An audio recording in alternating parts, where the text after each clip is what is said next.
Living in a toxic household can be a harrowing experience, especially when trust is shattered and the atmosphere is charged with tension and conflict. This narrative recounts the life of an 18-year-old who discovered her mother's infidelity, leading to a series of painful and demoralizing events.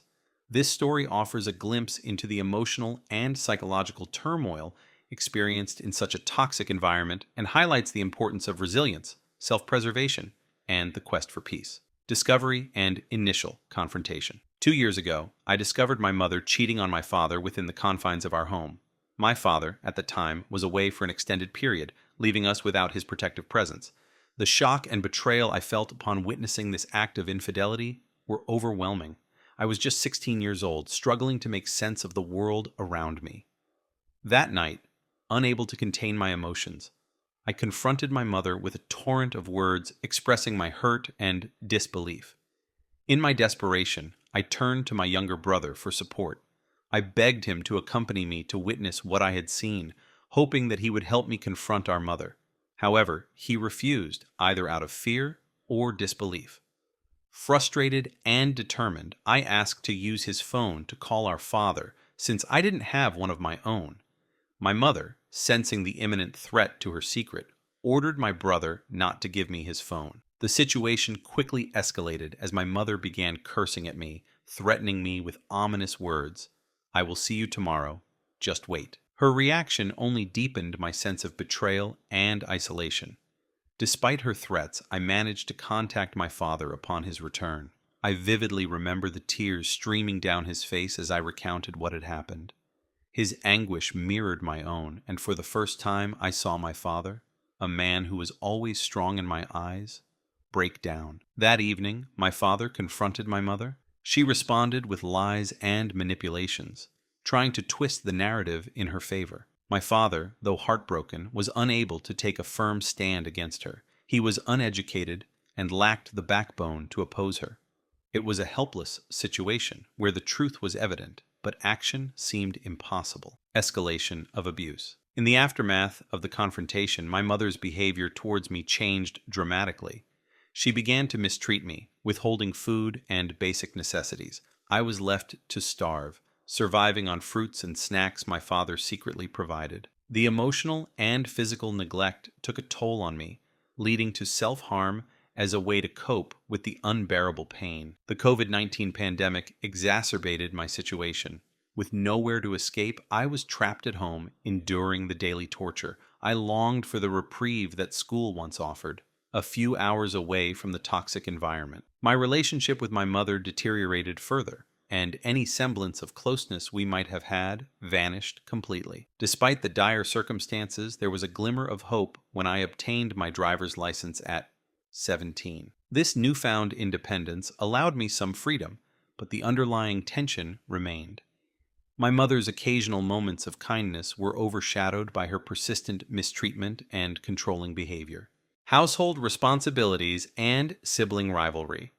From a young age, I was burdened with household responsibilities.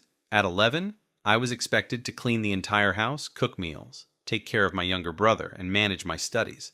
The constant pressure and lack of appreciation made me resent housework.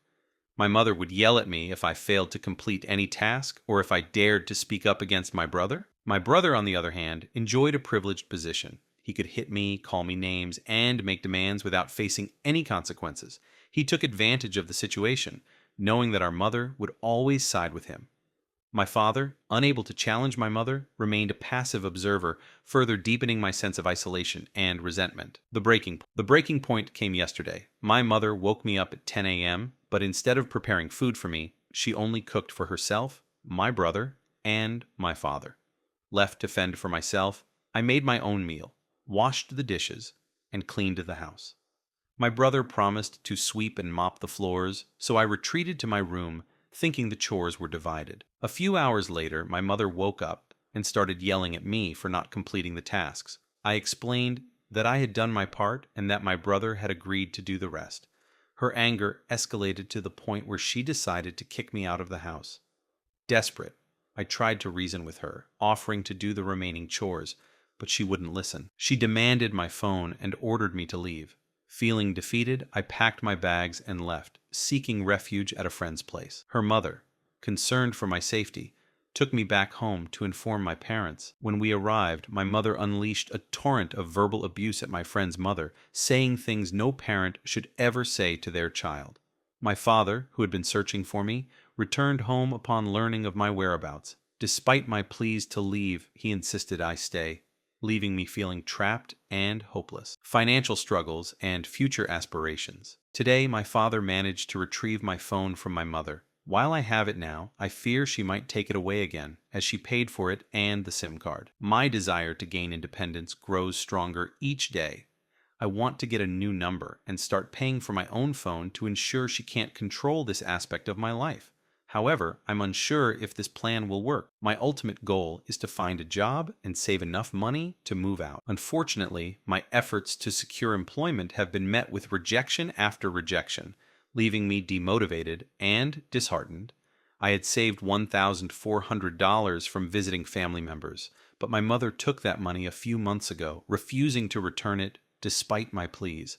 I yearn for a peaceful life, free from the toxic environment that has consumed me for so long. The constant turmoil and emotional abuse have left me feeling drained and hopeless. There are times when I wish for an escape, even contemplating death, but deep down, I know that giving up is not the answer. I must find a way to rebuild my life and regain my sense of self-worth, seeking solace and support. Sharing my story here is a small step towards finding solace and support.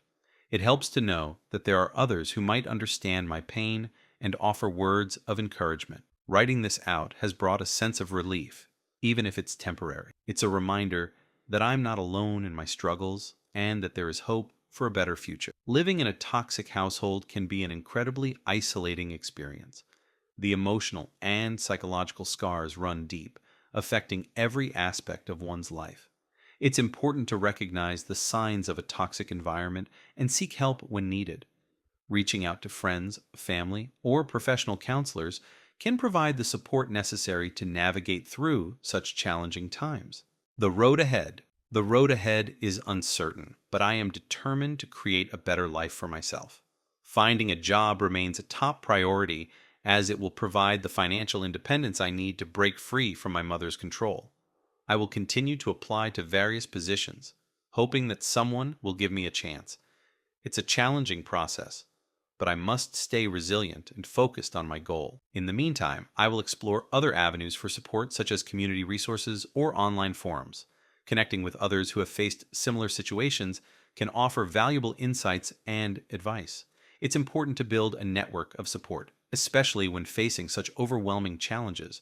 Living in a toxic household, witnessing infidelity, and enduring emotional abuse has been a harrowing experience. However, sharing my story has provided a sense of relief and a renewed determination to change my circumstances. While the journey ahead is uncertain and fraught with difficulties, I remain hopeful that I can find a way to rebuild my life and achieve the peace and happiness I so desperately seek. Thank you for listening and providing a space for me to share my story. It means more than words can express. I will continue to fight for a better future, holding on to the hope that brighter days are ahead.